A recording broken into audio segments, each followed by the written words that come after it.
Hello guys, আবার একটা নতুন ভিডিও নিয়ে চলে এলাম। আজকের ভিডিওটা হচ্ছে আমাদের এখানে বলতে আন্দুলের দুইলায় নতুন একটা দক্ষিণেশ্বরের মন্দির হয়েছে। তো মন্দিরটার উদ্বোধন কালকে হয়েছে, কালকে যাওয়া হয়নি। তো আজকে বললাম যে চলো আজকে যাওয়া যাক। এই দেখতে পাচ্ছ রনও আছে, রনও বললো যাবো। তো এই রাস্তার ধারে গেটটা, এখান দিয়ে আমরা ঢুকবো। এবার এই এতখানি ঢুকলাম, তারপরে বললো গাড়ি নিয়ে আর যাওয়া যাবে না, গাড়ি রেখে আমরা ভেতরে যাচ্ছি। মন্দিরটা হচ্ছে দুজলা পোস্ট অফিসের কাছে দক্ষিণেশ্বরের একটা মন্দির হয়েছে, অনেক দিন ধরেই হচ্ছিল। তো মন্দিরটা কালকে খুলেছে, আজকে আমরা গেলাম। তো দেখো এখানে লোকজন ভালোই এসছে।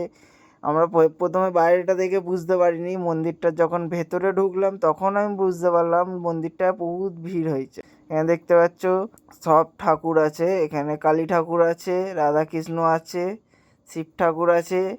আর এখানেরটা দেখতেই পাচ্ছ, এই হচ্ছে নন্দী মহারাজ।